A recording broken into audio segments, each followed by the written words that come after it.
संत रामपाल जी महाराज एक ऐसे महान संत जिन्होंने अपनी सतभक्ति, तत्व ज्ञान, करुणा और सेवा के बल पर समाज में नई मिसाल कायम की है।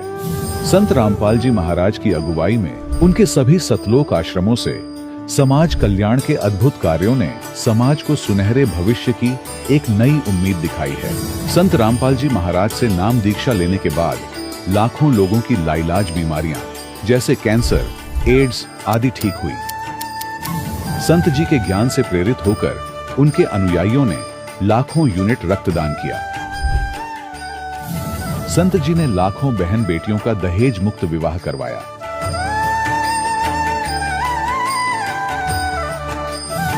संत जी ने लाखों लोगों का नशा छुड़वाया, करोड़ों उजड़े परिवार बसे। संत जी के आश्रमों में समागम के दौरान निःशुल्क नेत्र चिकित्सा, दंत चिकित्सा प्रदान की जाती है।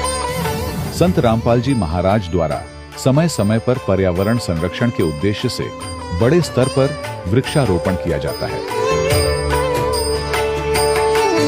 संत जी ने जरूरतमंदों को तत्काल राहत पहुंचाने के लिए एम्बुलेंस सेवा शुरू की। संत जी अपने अनुयायियों को देहदान के लिए प्रेरित करते हैं, जिससे मानवता की सेवा और चिकित्सा क्षेत्र में सुधार हो सके। संत रामपाल जी महाराज के सभी आश्रमों में हर रोज निःशुल्क भंडारा आयोजित किया जाता है, जहां हर वर्ग, हर जाति और हर धर्म के लोग एक साथ बैठकर भोजन करते हैं।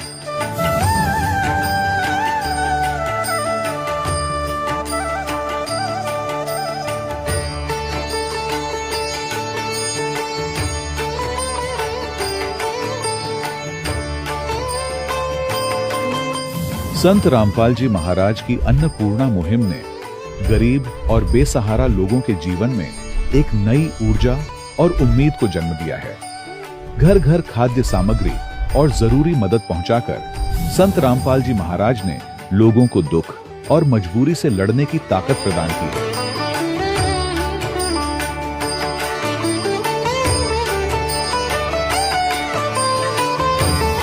संत रामपाल जी महाराज द्वारा गरीब लोगों के लिए घर बनवाने का अद्भुत कार्य एक ऐसी मिसाल कायम कर रहा है जो सदियों सदियों संत जी की उदारता और दया भावना के तौर पर जाना जाएगा।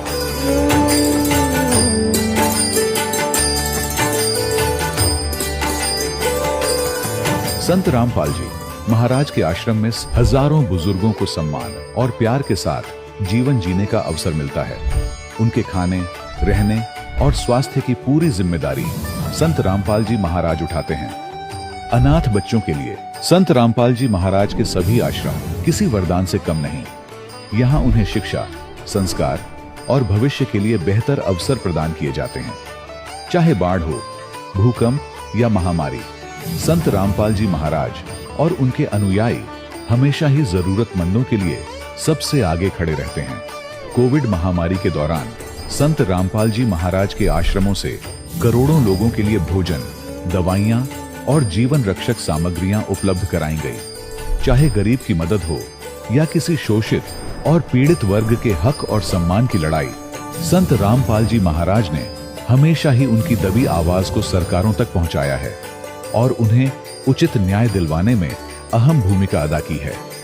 समाज में आध्यात्मिक और सामाजिक मूल्यों के प्रति जागरूकता लाने में संत रामपाल जी महाराज हर कदम पर मानवता के सच्चे सेवक साबित हुए हैं।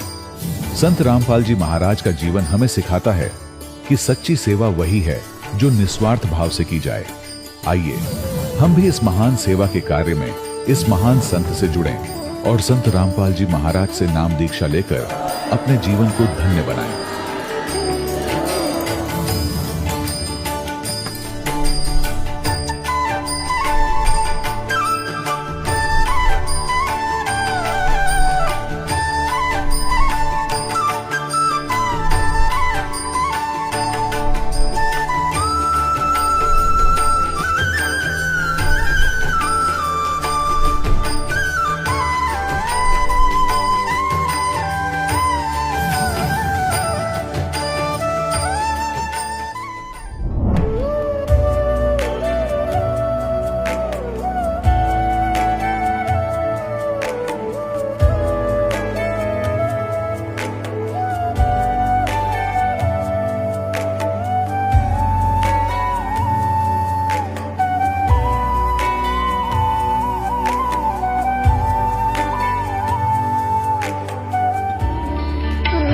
परमात्मा को पाने तथा उसका वास्तविक लाभ प्राप्त करने के लिए पवित्र बाइबल में प्रमाण है कि प्रभु ने मनुष्य को अपना ही स्वरूप बनाया। 6 दिन में सृष्टि रचकर 7वें दिन विश्राम किया। कुरान शरीफ में प्रमाण है कि हजरत मोहम्मद को खुदा स्वयं कह रहे हैं कि मैंने तुम्हें उस परमात्मा की महिमा बताने के लिए भेजा है। वो परमात्मा कबीर है जिसने 6 दिन में सृष्टि रची तथा 7वें दिन तख्त पर जा विराजा। उसकी खबर किसी बाखबर से पूछकर तो देखो। कृपया अवश्य सुनिए जगत गुरु तत्वदर्शी संत रामपाल जी महाराज के अमृत वचन। सत साहिब दर्शकों, ये कहानी है झारखंड निवासी संतोष दास जी की, जो पहले सभी देवी देवताओं की भक्ति और शिव जी की आराधना करते थे। दर्शकों, हद तो तब हो गई जब इतनी भक्ति साधना करने के बाद भी संतोष जी को पारिवारिक समस्याओं के चलते जेल में जाना पड़ा। जेल से बाहर निकलने के लिए इन्होंने अपने इष्ट शिव जी से प्रार्थना की, पर फिर भी इन्हें कोई राहत नहीं मिली, जिस कारण शिव जी पर इनकी आस्था डगमगाने लगी। दर्शकों, जब संतोष जी जेल में थे तब इनकी मुलाकात संत रामपाल जी महाराज के एक शिष्य से हुई और उनसे ज्ञान चर्चा करने के बाद संतोष जी का जीवन पूरी तरह बदल गया। आज संतोष जी जेल से रिहा होने के बाद आखिर क्यों संत रामपाल जी महाराज के गुणगान गा रहे हैं, आइए जानते हैं संतोष दास जी के जीवन की सच्ची कहानी, उन्हीं की जुबानी। नमस्कार जी। नमस्कार जी। क्या नाम है जी आपका? संतोष कुमार। संतोष जी, आप कहाँ से हैं? ग्राम पोस्ट कोयला, थाना हनवारा, जिला गोड्डा, झारखंड। वर्तमान अभी भागलपुर सिटी बिहार में रह रहे हैं। संतोष जी, संत रामपाल जी महाराज से नाम दीक्षा आपने कब ली? सितंबर 2009 में। संतोष जी, संत रामपाल जी महाराज से नाम दीक्षा लेने से पहले आप क्या भक्ति साधनाएं किया करते थे?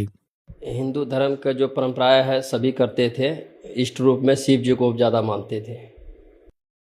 संत रामपाल जी महाराज की शरण में आप कैसे आए? संत रामपाल जी महाराज के शरण में मैं ऐसे आया, आपस में हम लोग चाचा ताऊ में लड़ाई झगड़ा हो गया था गुतिया में, तो उसी कारण से मैं जेल चले गए थे। जेल में काफ़ी समय हम रहे, 6 महीना जब रह गए तो मैं मुझे ज़्यादा परेशानी से होने लगा। तो फिर मैं क्या करूं, बहुत कष्ट हो रहा था वहाँ पे। तो एक सावन आता है जो कि बिहार में सुल्तानगंज से देवघर जल चढ़ाए जाते हैं, 1 महीना पूरा मिला रहता है उसमें। तो हम प्रत्येक सोमवारी डाक चढ़ाते थे। डाक होती है कि सुल्तानगंज से जल उठाओ और कहीं नहीं रुकना होता है। लेटरिन पेशाब जो भी कुछ है सब रोक के रख करके एक ही बार जल ढार के ही उसको रुकना होगा। 110 किलोमीटर होता है। तो ऐसे दृढ़ भगत थे हम, भक्ति करते थे। तो जेल जाने के बाद मैं टूटता चला गया। तो सावन महीना जब आया तो अंदर मैं मतलब काल्पनिक किए परमात्मा से। परमात्मा हम शिव जी को ही मानते थे। बोले कि शिव जी हमें कुछ नहीं चाहिए, आज तक कुछ मांगे भी नहीं आपसे, लेकिन आपकी दया हो तो सावन में मुझे जेल से निकाल दिया जाए ताकि हम आपका जल चढ़ाएंगे। तो हम जेल से नहीं निकले, तो हम टूटता चला गया। इसी बीच में एक हरि सिंह आए हरियाणा से। हरियाणा क्रोथा गांव के पास धीगल गांव है, हरि सिंह नाम है उनका। वो संत रामपाल जी महाराज के शिष्य हैं। जिस जेल में मैं था उसी जेल में वो आए। तो वो परमात्मा का चर्चा चलने लगा तो परमात्मा के बारे में वो बताते थे। उस समय में काफ़ी नशा करते थे भगत जी। तो वो नशा को देख करके वो देखा कि तो बर्बाद हो जाएगा, तो वो परमात्मा के बारे में बताने लगा। देखो परमात्मा एक है, उसकी भक्ति करनी चाहिए, उससे पूरा लाभ भी होगा, आर्थिक भी होगा, मानसिक भी ठीक होगा और मोक्ष को भी प्राप्त होगा। तो हम बोले कि पता नहीं कैसा भक्ति न है। तो जितनी भी भक्ति बताते थे तो हमको उल्टा लगता था। तो मैं उससे वाद विवाद करने लगा, काफ़ी मतलब जो है लड़ाई करते तब उसने ऐसा है लाइब्रेरी से उन्होंने शास्त्र को, गीता को उठा कर लाया। उसने बताया देखो परमात्मा का आदेश क्या है और यहाँ के जनसमूह करता क्या है, इसलिए लाभ नहीं मिल पाता है। तो उन्होंने गीता को खोल के दिखाया कि देखो संत रामपाल जी महाराज ऐसे बताते हैं परमात्मा कौन है, कैसा है, कैसी भक्ति करनी चाहिए, वैसे करने से आपको लाभ मिलेगा। तो मैं धीरे धीरे समझते चला गया। तो धीरे धीरे मैं उस ज्ञान को समझने लगा। तो फिर मैं एक ही उस समय में जेल में था तो बहुत टूटा हुआ था। तो मैंने बोला कि भगत जी ऐसा है कि क्या मैं जेल से निकाल सकता है संत रामपाल जी महाराज? बोले परमात्मा तो कुछ भी कर सकते हैं, परमात्मा उसी को कहा जाता है जो को कुछ भी करने में असमर्थ नहीं है। तो हम बोले भगत जी ऐसा है कि हम संत रामपाल जी महाराज से मेरे तरफ से अरदास कैसे लगता है लगा दीजिएगा, ये जैसे भी आपका मैसेज होगा वहाँ तक पहुँचा दीजिएगा, ताकि हम जेल से निकालना चाहते हैं, हम उन्हीं की भक्ति करेंगे यदि वो जेल से निकाल देंगे तो तब तक वो 3 महीना में उनका बेल भी हो गया, वो बाहर आ गए बरी होकर के। फिर वो मुलाकाती करने के लिए जब मेरे पास आए तो उन्होंने बताया कि जो है कोई दिक्कत, बोले दिक्कत तो बहुत है भगत जी, आपको तो पता ही जेल से निकले हैं। तो बोला कि ठीक है। तो हम बोले कि जेल से कब निकलेंगे, पूछे थे संत रामपाल जी महाराज से। तो बोला उन्होंने बोला कि भक्ति करते रहो तो निकल जाओगे। तो मैं टूट गया, बोला कि तो सभी संसार यही बोलता है कि भक्ति करो लाभ मिलेंगे, उन्होंने भी यही बोला है। तब जब देखा कि पूरा टूटा हुआ तो बोला कि संत रामपाल जी महाराज बोला है कि 3 महीने के बाद ठीक 16-17 तारीख को तुम निकल जाओगे। तो मैंने भूल गया। 3 महीना जब बीता तो फिर मुझे याद नहीं रही। तो अचानक से घर वाले भी कोई मिलने के लिए नहीं आते थे जेल में, तो हम सोचा कि पूरा जीवन यहीं पर हमको बिताना पड़ेगा। तो अब तक 3 महीना जब बीत गया भगत जी, ऐसा है कि हम संत रामपाल जी महाराज के ही ज्ञान चर्चा करते थे जेल में। तो हम लोग भगत सबको हमको चिढ़ाते थे कि देखो ये हरि भगत का चेला है, ऐसे ऐसे करके बोलता था। बोले भगत जी उनका चेला नहीं है, हम संत रामपाल जी महाराज के ज्ञान पे आरूढ़ हो गए हैं, उनकी भक्ति करते हैं, सब वो जो सच्चाई है वो हम बताते हैं। तो इसी बीच में गेट राइटर होता है जो को संदेश देता है कैदियों को कि कुछ भी मैसेज होता है तो वो देता है। तो उन्होंने 16 तारीख को भगत जी सर जी ऐसा है कि उन्होंने संदेश दिया कि बोला संतोष, बोला हाँ जी, बोला कि आपका कुछ खुशखबरी है। बोले बताओ क्या है भाई। तो बोला कि जो है पहले हमको सिगरेट पिला दो। बोला कि देखो मैं तो सिगरेट पिला नहीं सकता, क्योंकि हम जो है हरि सिंह जो है वो बताए हैं कि उसमें नशा नहीं करना होता, छूना तक नहीं होता, पिलाना तो दूर हो गया। तो हम लगे ये नहीं दे सकते हैं। तो बोले इसके बदले में तुम कहोगे तो हम जेल से निकलेंगे तो 5 किलो या 10 किलो मिठाई दे दूंगा मैं। तो बोला कि ठीक है, ऐसा है कि तुम एक ही सिगरेट पिला दो। बोले नहीं हम नहीं पिला सकते हैं। बोला छोड़ो यार, तुम तो अडिग हो गए हो, तो फिर कहना क्या है, ऐसा है तुम लोग को बेल हो गया। तो हम खुशी का ठिकाना नहीं हुआ, विश्वास ऐसे नहीं हुआ। तो मैंने सोचा कि बेल हो गया। फिर जो है दूसरे दिन जो है बेल बॉन्ड भरा जाता है।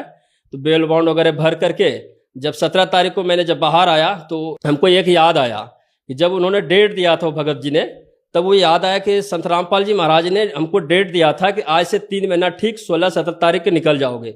16 तारीख को खुशखबरी हुई और 17 तारीख में बाहर आया। तो मैं उसी समय से मतलब जो है पूरा विश्वास हो गया। तो संत रामपाल जी महाराज के ही डेट के दिए हुए सर जी हम बाहर निकले और उन्हीं का दया हुआ। तब मैंने जाकर के संत रामपाल जी महाराज से नवंबर 2009 में नाम दीक्षा लिया मैंने। संतोष जी, संत रामपाल जी महाराज से नाम दीक्षा लेने के बाद आपको क्या लाभ मिले? भगत जी हम आर्थिक स्थिति से बहुत गिरे हुए थे, यानी कि 50-100 रुपया कमाते थे। आज संत रामपाल जी महाराज की दया ऐसी है कि आज मैं सैलून का काम करता हूं। मैं किसी कारीगरी करते थे, 50 रुपया 100 रुपया कमाते थे। आज के डेट में मुझे 3-4 दुकान परमात्मा ने प्रदान किया हुआ है, उनकी सेवा में हम हैं और हम आज बहुत खुशी हैं, कहीं कोई दिक्कत नहीं है। सब परिवार हमारा जो है नाम दीक्षित है। हम पहले बहुत ही नशा करते थे, काफ़ी नशा करते थे कि हम 24 घंटा में नशा में ही रहते थे। मानसिक तनाव के कारण से लग रहा है कि अब संसार, हमने 3 बार आत्महत्या करने की कोशिश किया, क्या ये दुख है। तब संत रामपाल जी महाराज की दया आज ऐसी हुई है कि आज हम बहुत ही सुखी हैं, कहीं कोई दिक्कत नहीं है। भगत जी उन्हीं की दया हुआ है जो कि हम नशा भी छोड़ दिए और कुछ भी नहीं करते, और अपने बच्चों को भी सबको समझाते हैं, आसपास समाज को भी समझाते हैं कि नशा बुरी चीज़ है। और जिनके घर में आज नशा है, आज तो आसपास में हम देखते हैं कि बहुत बुरा हाल है उनके। हम तो यही समाज से कहेंगे कि सभी को संत रामपाल जी महाराज से नाम दीक्षा ले, अपना जीवन सफल कराएं, बहुत अच्छा से जीवन जिए।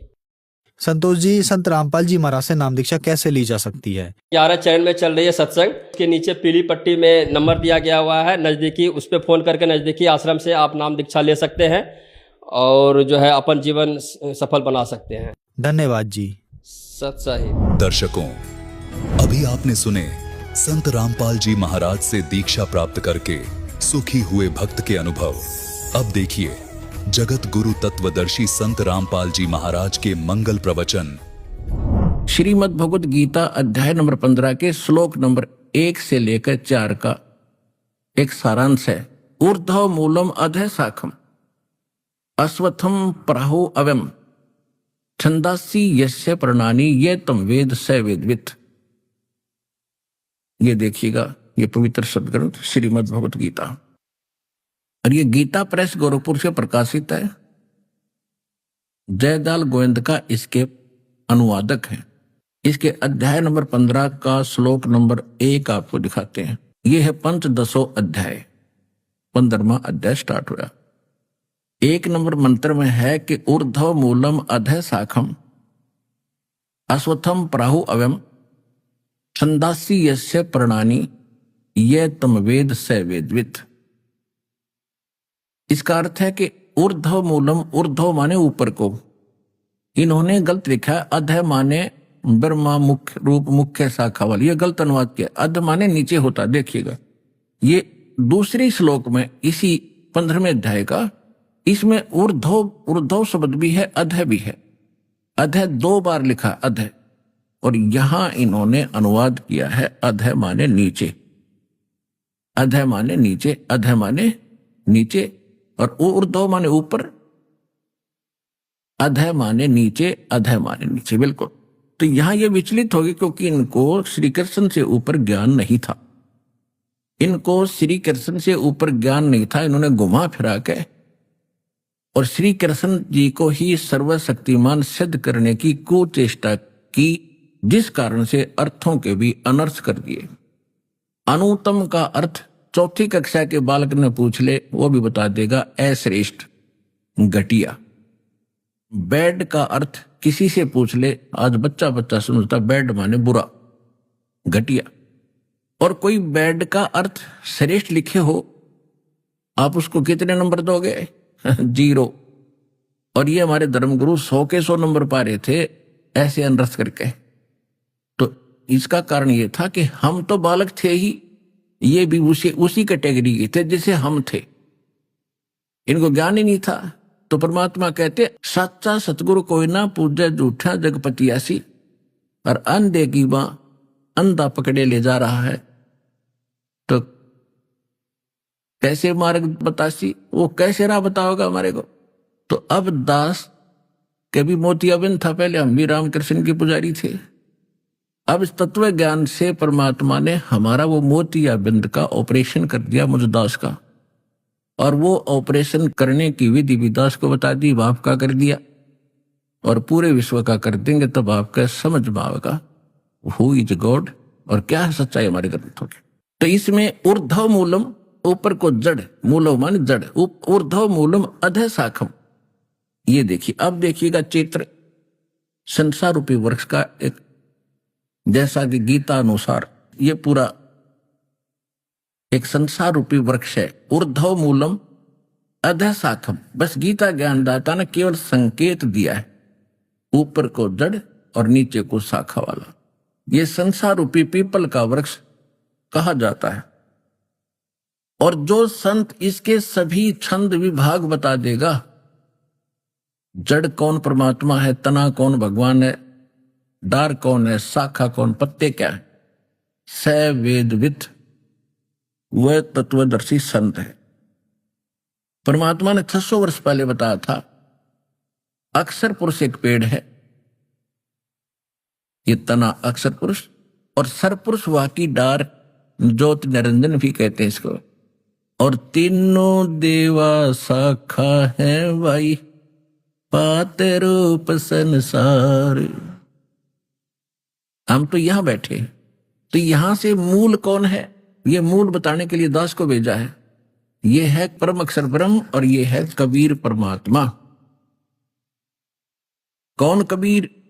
हम सुल्तानी नानक तारे, दादू को उपदेश दिया, जात जुलाहा भेद न पाया, वो काशी महे कबीर हुआ।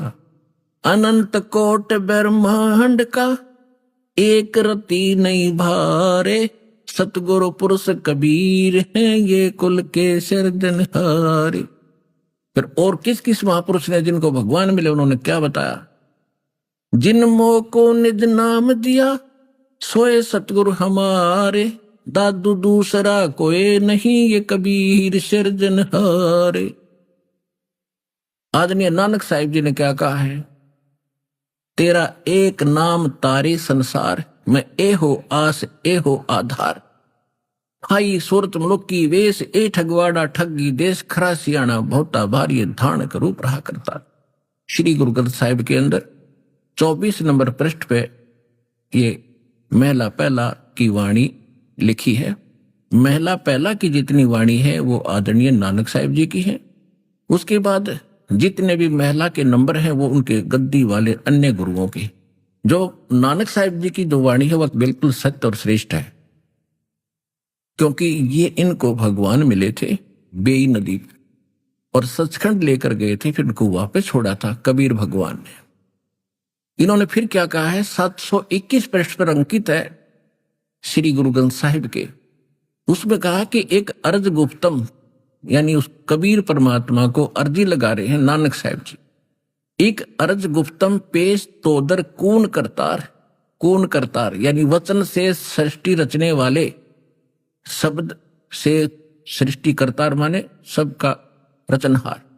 हक्का कबीर, हे सत कबीर, करीम तू, करीम माने दयालु, बेऐब परवरदिगार, निर्विकार परमात्मा है। 731 पृष्ठ पे कहा है कि अंधुल्ला नीच जात परदेसी मेरा, खिन आवे तिल जावे, और जाकी संगत नानक रेंदा, और क्यों कर्मोड़ा पावे।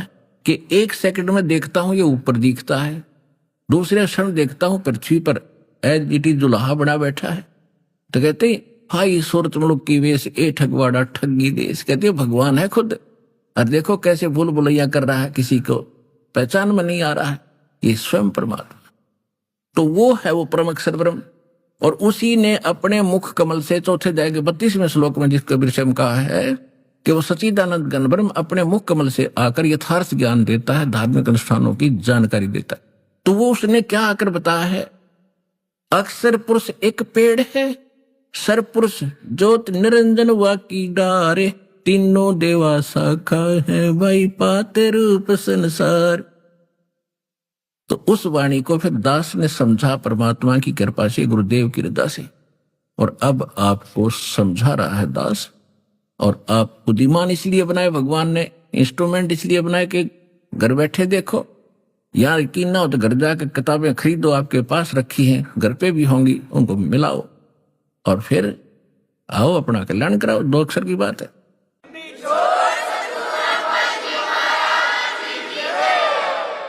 अब प्रसंग चल रहा है कि गीता अध्याय नंबर 15 के श्लोक नंबर 1 का जो सारांश जानता है कि मूल संसार रूपी वृक्ष की जड़ कौन है, गीता अध्याय नंबर 15 के श्लोक नंबर 16 में और 17 में कहा कि सरपुरुष और अक्षर पुरुष, ये 2 बताए भगवान, ये दोनों नाशवान, इनके अंतर्गत जितने प्राणी ये भी नाशवान। और 15वें अध्याय के 17वें श्लोक में कहा कि उत्तम पुरुष तो अन्य परमात्मा इति उदाहरत, यह लोक त्रयम् आविश्य विवर्ती है, जो तीनों लोकों में प्रवेश करके सबका धारण पोषण करता है। तो संसार रूपी वृक्ष की जड़ों से ही तो सब वृक्ष का पोषण होता है, और वही वास्तव में अविनाशी है, भगवान है, और वही परमात्मा कहा जाता है। परमात्मा वो होता है जो केवल सुख दे, दुख ना दे। और जिस लोक में हम रह रहे, हम इसको परमात्मा मान रहे थे, इस लोक में कोई सुख नाम की चीज है, तो वो सतलोक वहां है मालिक का स्थान। और ये तो एक्स्ट्रा है, व्यर्थ के लोक हैं, ये तो सारे नष्ट हो जाए तो भी कोई दिक्कत नहीं। अगर हम सारे वहां चले जाएं, जितने प्राणी आए हैं वहीं से तो आए हैं, चींटी से लेकर हाथी तक, और हम सभी यहां से चले गए अपने लोक में सही स्थान पर चले गए, जहां जन्म मृत्यु है ही नहीं, कोई दुख नहीं, और आपका नए सिरे से परिवार बनेगा जैसे यहां बन गया। या तो आप कुछ समय के लिए एक दूसरे के साथ हो, वहां सदा के लिए रहोगे, वहां कोई विकार नहीं, कोई दोष नहीं, और प्यार से रहा करोगे, और कोई वहां मार काट नहीं, किसी प्रकार का अभाव नहीं। वहां ऐसे मनोरंजन के साधन है, यहां तो एक भी वर्णन नहीं किया जा सकता।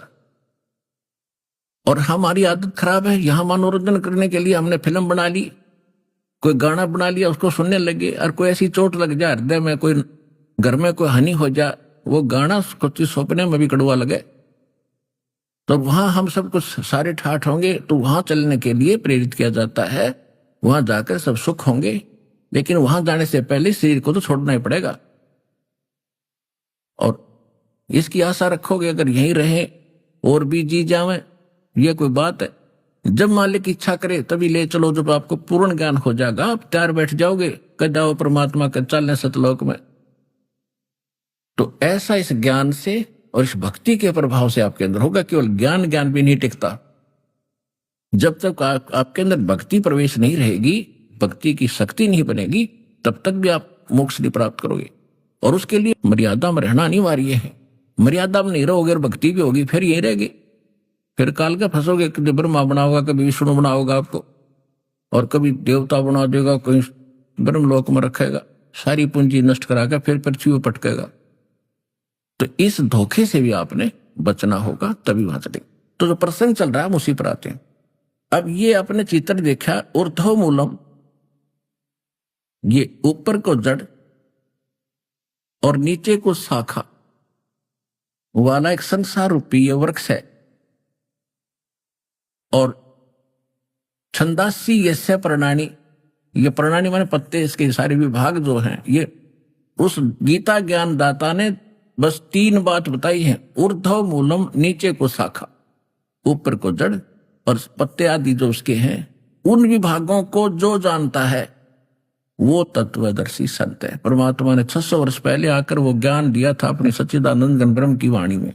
अक्षर पुरुष एक पेड़ है जो इसे बाहर दिखाई देता है, और सरपुरुष वाकी डार, ये इतना। अक्षर पुरुष एक पेड़ है, सरपुरुष यानी ज्योत निरंजन वाकी डार, तीनों देवा शाखा है, ये पात रूप संसार।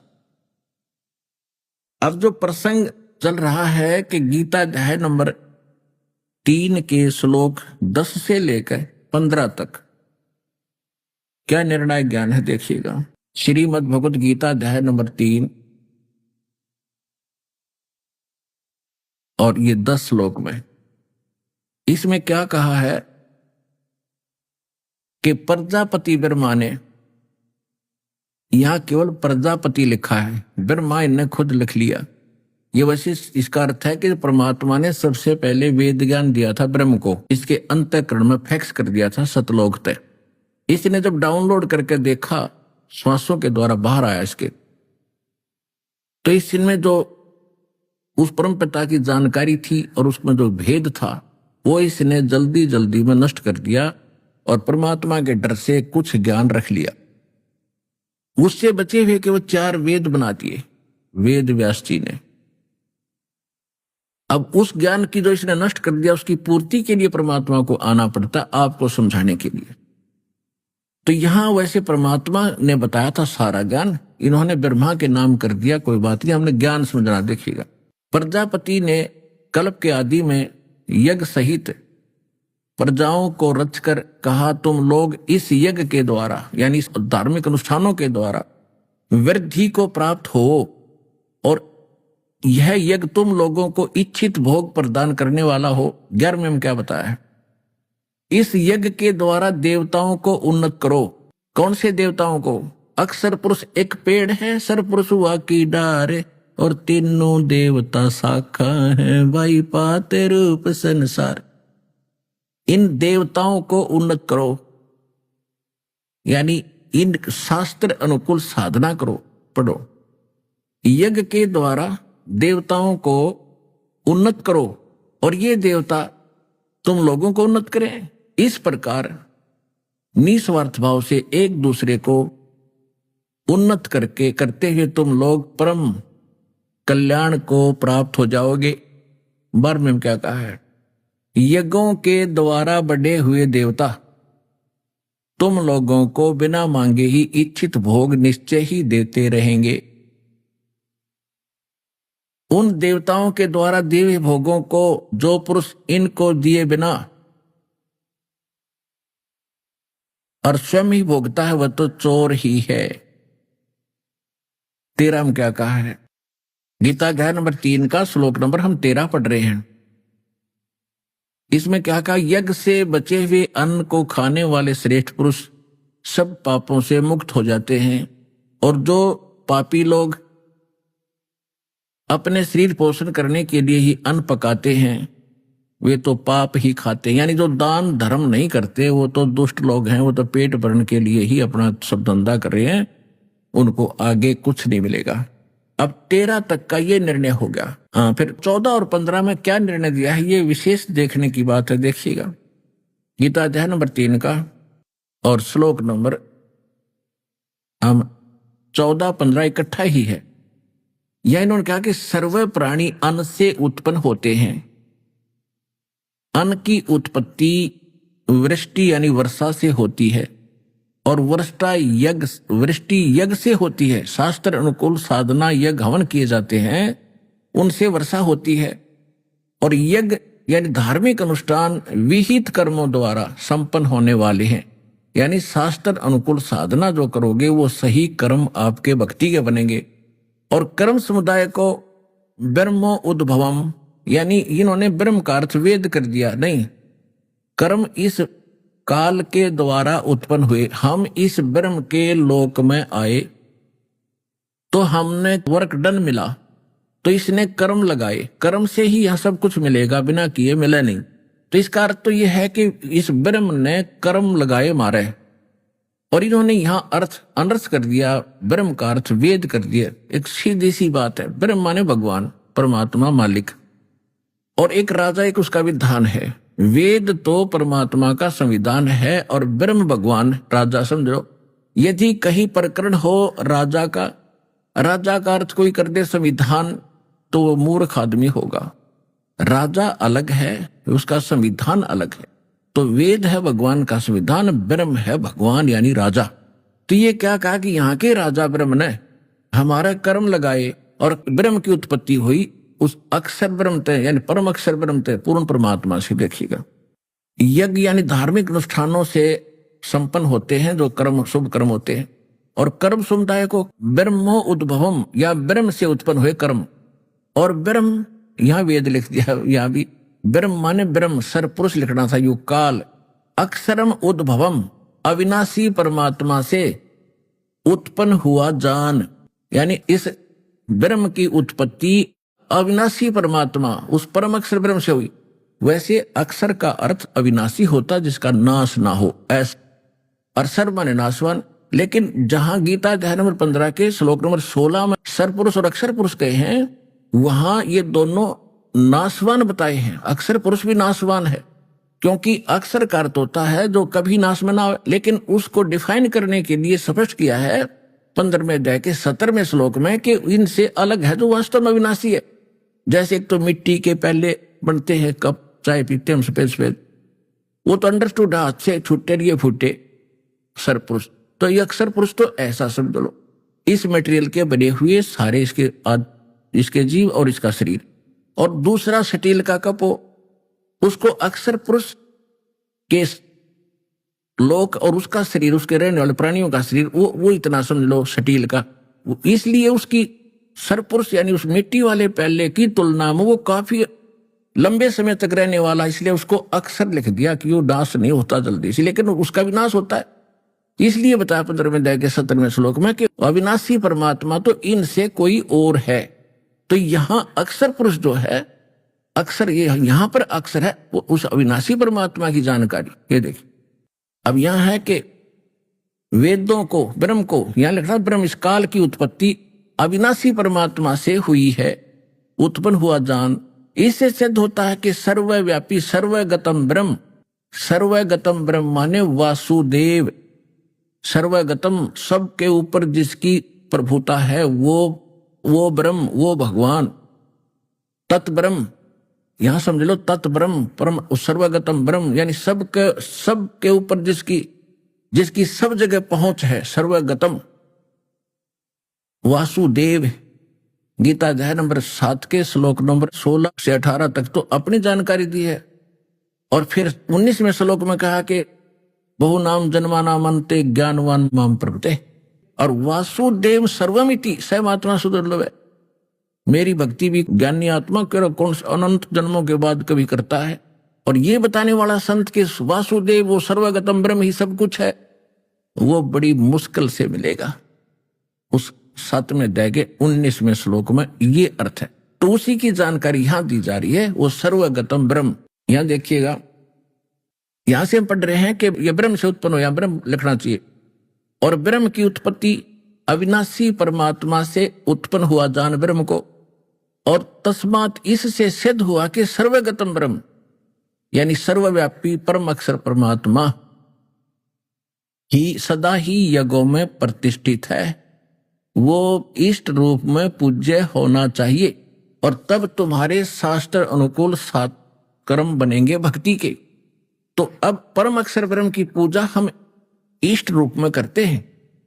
अब कई ये कबीरपंथी भ्रमित लोग कहते हैं कि रामपाल तो सारे काल के जाप करवाता है, क्योंकि ब्रह्मा विष्णु महेश को काल के मानते हैं।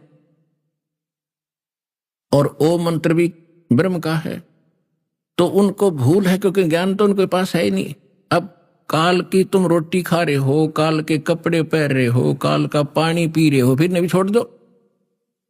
तो बिना ज्ञान के व्यक्ति ऐसे भ्रमित होते हैं। हमारा देखो, हमने जल प्राप्ति करनी है, जल प्राप्ति के लिए जो भी हमारा जो हथियार और औजार हमने प्रयोग करने हैं उनकी हम पूजा नहीं करें। पूजा तो हम जल की करें, हमें जल मिले, हमारा जीवन रक्षा हो।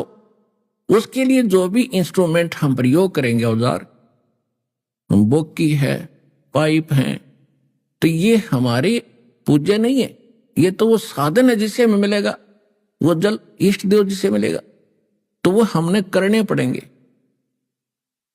तो इसी प्रकार ये साधना जो बताई है इनकी हमने करनी पड़ेगी, ये पूजा नहीं है, इसके बिना बात बननी। और ये है शास्त्र अनुकूल साधना।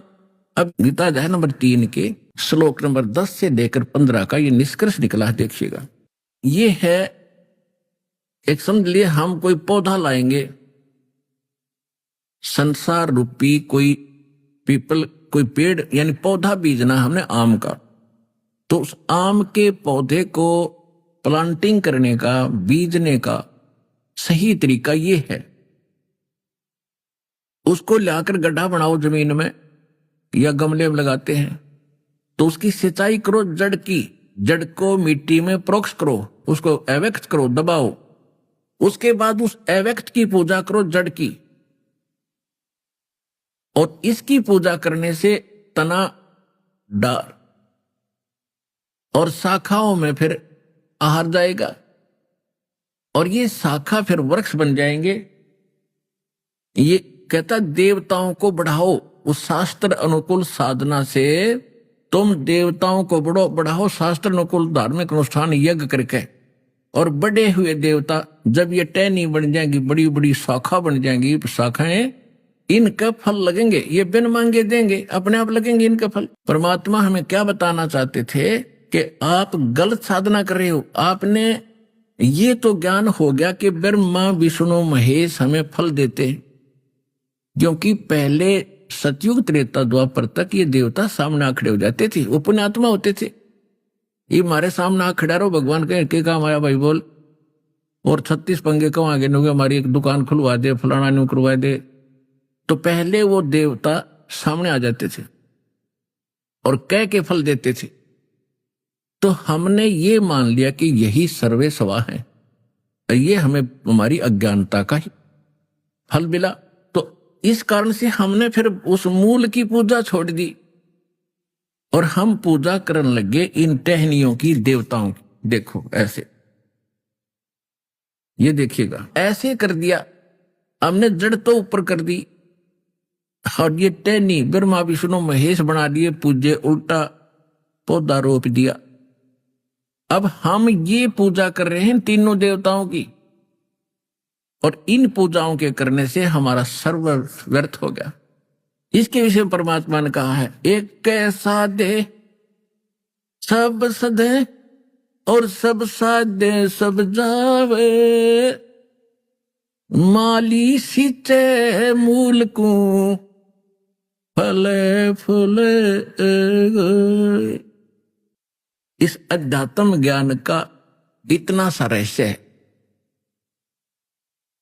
गीता अध्याय नंबर 3 के श्लोक नंबर 10 से लेकर 15 तक का निष्कर्ष निकला। ये कहते हैं कि तुम यज्ञ के द्वारा देवताओं को उन्नत करो। और गीता अध्याय नंबर 15 के श्लोक नंबर 1 में बताई दिया, ऊर्ध्व मूलम अधः शाखम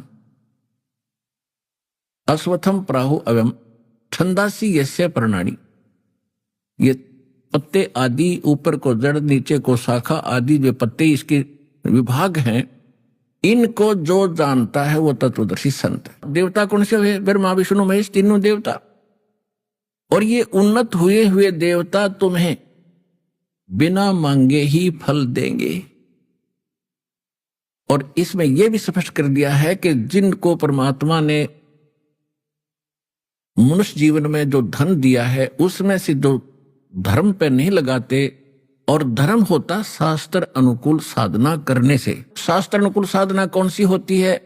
गुरु बिन माला फेरते, गुरु बिन देते दान, गुरु बिन दोनों निष्फल हैं, चाहे पूछो वेद पुराण। गीता जी में यह भी प्रमाण दिया है कि कुपात्र को दिया हुआ दान भी व्यर्थ होता है, यानी अधिकारी के बिना किसी को दान देना भी वो भी फलता नहीं है। ये बताया है कि जो शास्त्र अनुकूल साधना और यानी दान धर्म नहीं करते हैं तो वो भी चोर बताए हैं। और सूक्ष्म वेद में क्या कहा है, जिन हर की चोरी करी और गए राम गुण भूल, ते बेदना बागुल किए वो रहे उर्द मुख झूले। कि जिन्होंने भगवान की चोरी की यानी मनुष्य जीवन पाकर सतभक्ति और ये धर्म दान नहीं किए, वो अगले जन्म में बागुल पक्षी बनता है। और बागुल पक्षी मुंह से ही खाता है, मुंह से ही टट्टी करता है और हमेशा उल्टा लटका रहता है, ऊपर को पैरों से नीचे उसका सिर रहता है।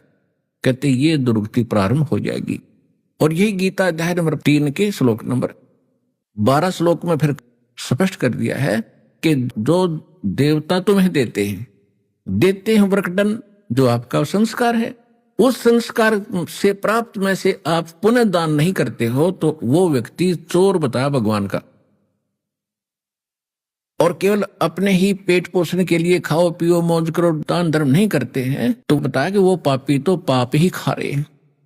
फिर इसमें एक और संकेत दिया है कि यज्ञ से बचे हुए शेष अन्न को खाने वाले पुण्यात्माएं सभी पाप कर्मों से मुक्त हो जाते हैं। अब यज्ञ माने शास्त्र अनुकूल धार्मिक अनुष्ठानों में सबसे पहले उस पूर्ण परमात्मा परम अक्षर ब्रह्म को इष्ट मानकर उसको भोग लगाया जाता है। यहाँ पर सबसे पहले परमात्मा का जो प्रसाद बनता है, भोजन का बनता है या हलवा प्रसाद बनता है या खीर बनती है, सबसे पहले परमात्मा के निमित्त एक श्रद्धा से अलग निकाल कर रख दिया जाता है। उसके बाद शेष बचे हुए अन्न को आप जी में वितरित किया जाता है।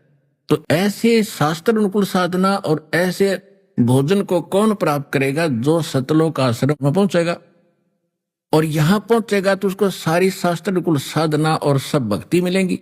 तो फिर उस सारी साधना से वो पाप मुक्त हो जाएगा कंप्लीटली। ये इस तीसरे अध्याय का 10 से लेकर 15 का सारांश है। और फिर यह भी स्पष्ट कर दिया है कि सभी प्राणियों की उत्पत्ति अन्न से होती है, अन्न से ही बीज बनता है, बीज से मां के पेट में हमारी उत्पत्ति होती है और अन्न होता वर्षा से और वर्षा होती है शास्त्र अनुकूल साधना से। यज्ञ हवन धार्मिक, यहां पर 5 यज्ञ कराई जाती है। एक यज्ञ है धर्म की। आप देख रहे हो यहां पर आधी रात को किसी टाइम आ जाओ, आप भूख लगी है, आप जाइए भंडारे भगवान के सदाव्रत में कबीर साहिब के में आप बैठिएगा, आपको तुरंत भोजन प्राप्त होगा। चाहे आधी रात आओ, चाहे सुबह 4 बजे आओ और चाहे किसी टाइम आप आओ।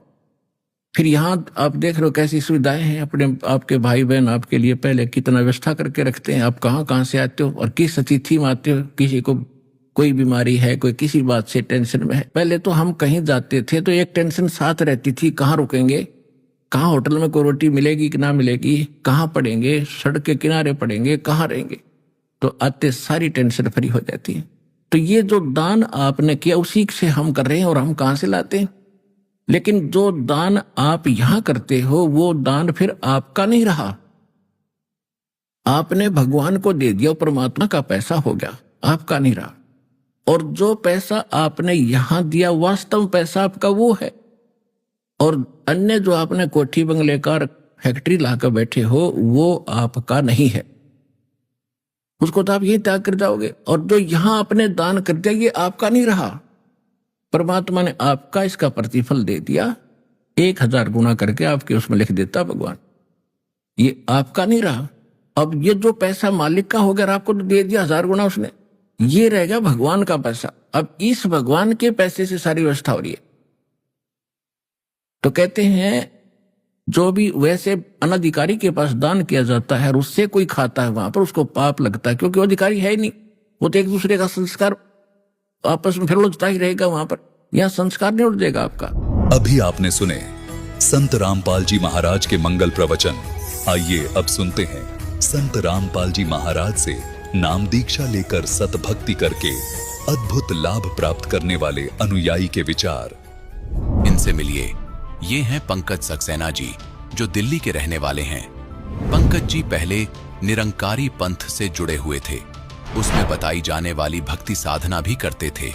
लेकिन ऐसा क्या कारण रहा कि निरंकारी पंथ की पूजा साधना को त्याग कर पंकज जी ने संत रामपाल जी महाराज जी से नाम दीक्षा ली?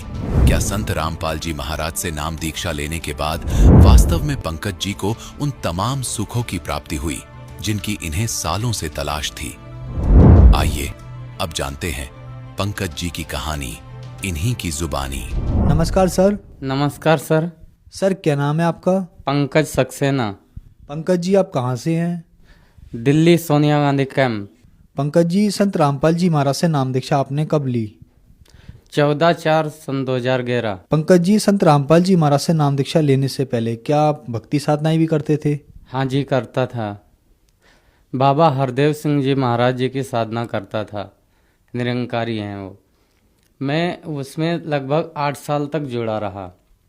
वहाँ मैं काफ़ी उसमें भक्ति करता रहा, लेकिन मुझे कोई लाभ भी नहीं हुए। सेवादार भी बन गया, लेकिन मुझे शारीरिक समस्याएं थी, जैसे कमर में दर्द होना, वो मेरा ठीक नहीं हो पा रहा था। वहाँ पे मैं ये सेवा करता था कि जैसे एक वर्दी मिलती थी पुलिस वालों की जैसी, वो पहन के मैं वहाँ पे जैसे सब भक्तों की सेवा करना, पंडाल को इधर उधर मैट बिछाना और आने जाने के लिए यही सब सेवा में करते थे। भंडारा में और जैसे लंगड़ की यही सेवा करते थे वहाँ।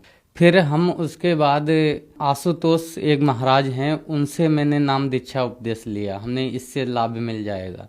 उन्होंने बताया कि बिना बजाए निश्चिंत बाजे घंटा शंख नगाड़ी रे। उन्होंने कहा परमात्मा तुम्हारे शरीर के अंदर ही दिखा देंगे। हमने कहा अच्छा ठीक है भाई दिखा दो। उन्होंने ऐसे करके कान बंद करवाए और बोला है कि इसके अंदर है जो ना, आप सुन सकते हो। मैंने जब उसको लगभग 1.5-2.5 घंटे तक बैठे रहे और उसके अंदर जब देखा तो हमें प्रकाश नज़र आया, बहुत तेज प्रकाश नज़र आया। और प्रकाश नज़र आया नीला पीला सा था, तो मैं उसको देख के तो बोले यही परमात्मा है। फिर धीरे धीरे लगभग हम 2.5 घंटा और 2 घंटे लगभग 1 घंटे रोज करते थे साधना। जैसा टाइम मिल जाता था वहाँ पे हम वैसा ही काम रोज करते थे। फिर मेरे पैरों में सूजन आ गई, गंठों में, ये यहाँ सर गंठों में सूजन आ गई। सूजन आने के कारण फिर मैं काम नहीं कर पाता था सही से। फिर बोले कि तुम्हारी ये समाधि बढ़िया है और तुम्हें परमात्मा रोज दिखता है। फिर वो हमारी समस्याएं ठीक नहीं हुई और बढ़ते ही गया पैरों में दर्द। फिर आशुतोष महाराज के जो शिष्य थे उनके पास में गया। मैंने बोला कि ये मेरे पैरों में जो दर्द होता है, बोला धीरे धीरे सब ठीक हो जाएगा और भगवान की समाधि करो अच्छे से। मेरी आंखों में भी दर्द होने लगा था, पानी निकलने लगा था, इतना दर्द होना। आंख ऐसे करके बंद करके जब मैं उसको देखता था तो वो क्या हुआ सर, हम बहुत धीरे धीरे परेशान हो गए। कानों में भी सुनाई कम देने लगा सर। फिर इसी अवस्था से मैं बहुत परेशान हो गया। सर फिर आप संत रामपाल जी महाराज की शरण में कैसे आए? सर एक चैनल था, उस पे संत रामपाल जी महाराज जी का सत्संग चल रहा था। संत रामपाल जी ने बोला था कि जो मेरा शिष्य बन जाता था उसके अंदर 24 सिद्धियां आ जाती हैं, ये प्रथम जो नाम उपदेश ले लेता है। संत रामपाल जी ने ये शब्द बोला था कि सोहम नाम जो है ध्रुव और प्रहलाद ने नहीं पार हुए और तुम कैसे पार हो जाओगे। तो मैंने सोचा ये कि सोहम नाम तो मुझे भी मिला। आशुतोष महाराज जी ने बोला था सो बाहर छोड़ो हम अंदर लो, यही सोहम हो गया, ये भगवान का नाम हो गया। तो ऐसे करते करते हमने कही हम भी तो यही नाम जाप करते हैं और ध्रुव प्रहलाद नहीं पार हुए तो हम कैसे पार हो जाएंगे। चलो चलते हैं एक बार इनके पास देखते हैं क्या बात है। फिर धीरे धीरे 1-2 बार सत्संग सुना। फिर देखा क्या चैनल पर ब्रह्मा विष्णु महेश को संत रामपाल जी बोल रहे हैं कि वो अजय अमर अविनाशी नहीं है, वो भी नासवान है, वो भी मतलब पूजा के योग्य नहीं है, पूर्ण परमात्मा नहीं है जो वो तुम्हारे संकटों का निवारण करें। तो हमने सोचा ये कैसे संत हैं, बताओ, ब्रह्मा विष्णु महेश की तो हम सब लोग पूजा करते आ रहे हैं, ये कैसे संत है, चलो इनको मिल के आते हैं। सतलोक आश्रम पहुँचे, वहाँ संत रामपाल जी महाराज जी से उपदेश लिया। तो फिर हमें ऐसा लगा कि मेरे शरीर पे हजारों टन था वजन, इतना वजन लदा हुआ था, ये लगता बहुत एकदम हल्का हो गया। जैसे गुरु जी के पास गए, गुरु जी ने आशीर्वाद दिया तो हम ऐसे हो गए जैसे एकदम फूल जैसा शरीर हो गया, एकदम हल्का हो गया। पंकज जी, संत रामपाल जी महाराज से नाम दीक्षा लेने के बाद क्या आपको लाभ भी प्राप्त हुए? हाँ जी, लाभ हमको बहुत बड़े प्राप्त हुए हैं। वो लाभ ऐसा था कि शारीरिक समस्याएं, मैं अन्य गुरुओं की पूजा करता था तो मेरे पैर भी खराब हो रहे थे धीरे धीरे, कानों से सुनाई भी कम पड़ने लगा था, रीढ़ की हड्डी भी हमारी बहुत दर्द करने लगती थी, बैठे बैठे 2-2.5 घंटा सुबह शाम के कारण। फिर हम जब से संत रामपाल जी महाराज जी से उपदेश लिया है तब से हम सर बहुत सुखी हैं, कोई दर्द नहीं है। अब चश्मा भी नहीं लगाते थे, पहले चश्मा भी लगा रहे थे, अब चश्मा भी उतर गया संत रामपाल जी महाराज जी की दया से, और सब सुख हो गए। मैं सर पहले बहुत गरीब था और बहुत आर्थिक स्थिति बहुत कमज़ोर थी, मैं भगवान के लिए तरसता था। तो फिर परमात्मा संत रामपाल जी महाराज जी से जब से जुड़ा हूँ तब से मुझे सब सुख हो गए हैं। सर मेरी पत्नी के एक पेट में गांठ हो गई थी, तो वो गांठ हो गई तो हमने सफदरगंज हॉस्पिटल में दिखाया, तो एम्स में दिखाया तो उन्होंने बताया पहले कि ये इसकी जांच करनी पड़ेगी। जब जांच की तो उन्होंने बताया ये गांठ बहुत बड़ी हो चुकी है, अब इसको है ना ऑपरेशन करना पड़ेगा। तो मेरी वाइफ, मेरी घरवाली बोली कि मैं ऑपरेशन नहीं कराऊंगी, अब गुरु जी से ही प्रार्थना लगाऊंगी, संत रामपाल जी से महाराज से प्रार्थना लगाऊंगी, ठीक हो या ना ठीक हो। तो उन्होंने प्रार्थना लगाई तो उधर से आदेश आया कि मालिक दया करेंगे, तो मालिक दया करेंगे, ठीक है। उसके काफ़ी लगभग 1-1.5 महीने के बाद में तो वो गांठ है ना, पता ही नहीं चला कहाँ गई, अब वो एकदम ठीक है, स्वस्थ है, बिना ऑपरेशन से संत रामपाल जी महाराज की दया से ठीक हो गया है। पंकज जी, जैसा कि आपने बताया आप निरंकारी पंथ में 8 साल तक रहे, वहाँ सेवादार भी रहे, फिर आप आशुतोष जी महाराज के पास गए, वहाँ भी आप 5 साल रहे, आपने इतनी मेडिटेशन किया कि आपका शरीर भी खराब हो गया, आप भगवान पाना चाहते थे। तो भगवान क्यों पाना चाहते थे आप? भगवान हम इसलिए पाना चाहते थे, हम बचपन में राम कृष्ण की मेरे गांव में लीला हुआ करती थी, तो देखते थे वहाँ पे कृष्ण जी के गुरुजी दुर्वासा ऋषि बनते थे, तो ये भगवान थे, कृष्ण भगवान थे, इनको गुरु बनाने की जरूरत है तो हमें क्यों नहीं पड़ेगी, हम तो कतई घास पूरा है, तो हमें पहले गुरु बनाने की जरूरत। तब से मुझे गुरु बनाने की अंदर से बहुत तगड़ी प्रेरणा जाग पड़ी। तो मुझे गांव में ही निरंकारी मिल गए गुरुजी, पहले निरंकारी को गुरुजी बनाया, फिर आशुतोष को गुरु जी बनाया, फिर हमने जब पूर्ण परमात्मा संत रामपाल जी महाराज जी को देखा जाना तब जाके हमें संतुष्टि मिली, अब हमें कोई गुरु बनाने की जरूरत नहीं है। पंकज जी, आपने बताया कि आपके गांव में कृष्ण लीला होती थी, वहाँ आपने कृष्ण जी को देखा और फिर उनके गुरु दुर्वासा जी को देखा, वहाँ से आपको प्रेरणा हुई कि भगवान ने गुरु बनाने की आवश्यकता है तो हमें भी गुरु बनाना चाहिए, वहाँ से आपको भगवान पाने की इच्छा प्रकट हुई। तो क्या संत रामपाल जी महाराज की शरण में आने के बाद आपको भगवान मिले? हाँ जी सर, भगवान हमें मिल गए सर, ऐसे भगवान मिले कि ये पूर्ण परमात्मा है, ये शास्त्र अनुसार भक्ति है, ये शास्त्र विधि, ये गुरु जी है ना हमारे जो पूर्ण परमात्मा है, ये हमको पढ़ पढ़ के सुनाते हैं। पूर्ण गुरु जो होता शास्त्रों का ज्ञान कराता है। जो निरंकारी थे ये जो मन मर्जी का नाम देते थे, जो शास्त्रों में कहीं प्रमाण नहीं है। और जो आशुतोष थे इन्होंने क्या काम किया, एक शब्द को 2 भागों में बांट दिया, सो बाहर छोड़ो हम अंदर लो, ये कोई मंत्र नहीं है, ये तो कबीर सागर से मंत्र चुराया हुआ है। सतनाम तो कोई और है, वो गुरुजी संत रामपाल ही महाराज ही बता सकते हैं उसके बारे में, और कोई इस पृथ्वी पे नहीं बता सकता है। पंकज जी, निरंकारी पंथ में आप 8 साल तक रहे। आशुतोष जी महाराज से आपने 5 साल तक भक्ति साधना की, लगभग 13 साल तक आप गुरुओं की शरण में रहे। फिर आप इन सब को छोड़कर संत रामपाल जी महाराज की शरण में आए। समाज में एक धारणा ये भी है कि कहते हैं कि गुरु नहीं बदलना चाहिए, लेकिन फिर भी आपने गुरु बदला। क्या आपने अपने हिसाब से ठीक किया? हाँ जी सर, हमने अपने हिसाब से ठीक किया। शास्त्रों में प्रमाण है, जब तक गुरु मिले ही नहीं साचा, जब तक गुरु करो 10 20 50। यानी कि सच्चा गुरु जब तक ना मिले तब तक गुरु चेंज करते रहो, कोई इसका वो नहीं है, पाप नहीं लगता है। अब हमें कोई गुरु बनाने की जरूरत नहीं है। पूर्ण परमात्मा संत रामपाल जी महाराज गुरु हैं मेरे। सर, जैसा कि आपने बताया कि आपको अब सच्चा गुरु मिल गया, तो क्या पहले जो आप भक्ति साधना करते थे, जैसे आशुतोष जी महाराज हैं या निरंकारी पंथ हैं, बाबा हरदेव सिंह जी हैं, क्या ये सच्चे गुरु नहीं थे? ये झूठे गुरु हैं। आप कैसे कह सकते हैं कि ये झूठे गुरु हैं? हम ऐसे कह सकते हैं, ये शास्त्र के अनुसार साधना नहीं बताते हैं, ये शास्त्र के अलग बताते हैं। जैसे एक साइकिल का पहिया हो और साइकिल का पहिया एक लेके चलोगे, गाड़ी कैसे चलेगी? साइकिल के दोनों पहिए ज्वाइंट करके तभी चलेगा। वो सतनाम के बारे में परमात्मा संत रामपाल जी ही बताते हैं, और ये तो खाली एक उसका चुरा लिया नाम और उसी को तोड़ के आधा अंदर आधा बाहर बोलते हैं, तो ये गलत है, ये भगवान के दोषी बन रहे हैं।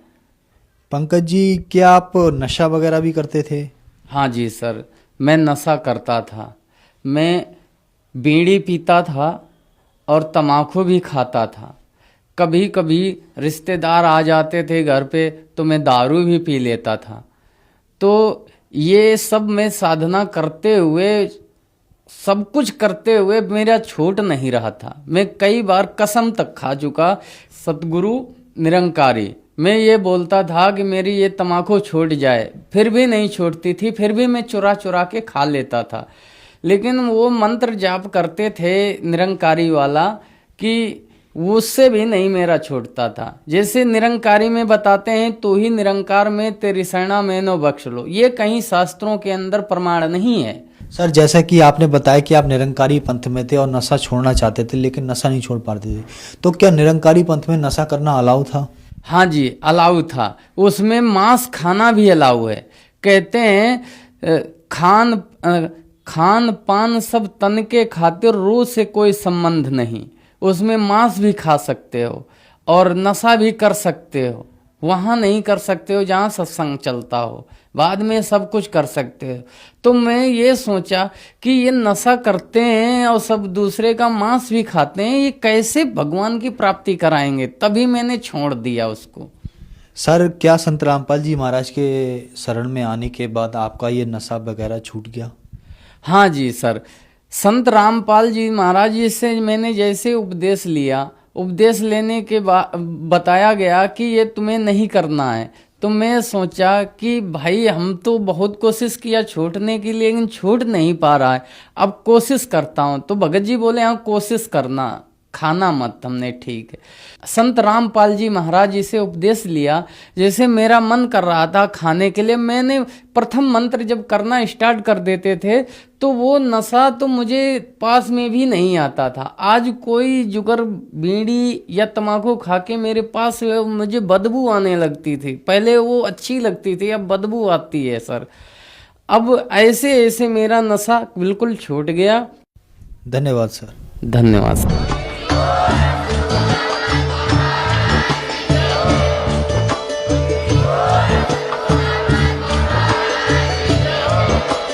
आप सुन रहे थे जगत गुरु तत्वदर्शी संत रामपाल जी महाराज जी के मंगल प्रवचन। अधिक जानकारी के लिए विजिट कीजिए हमारी वेबसाइट www.jagatgururampalji.org। संत रामपाल जी महाराज जी के शुभ आशीर्वाद से पूरे विश्व भर में 500 से भी ज्यादा नाम दीक्षा केंद्र हैं, जिन पर संत रामपाल जी महाराज जी द्वारा ऑनलाइन निशुल्क नाम दीक्षा दी जा रही है। अपने नजदीकी नाम दीक्षा केंद्र का पता करने के लिए संपर्क करें 8222880541।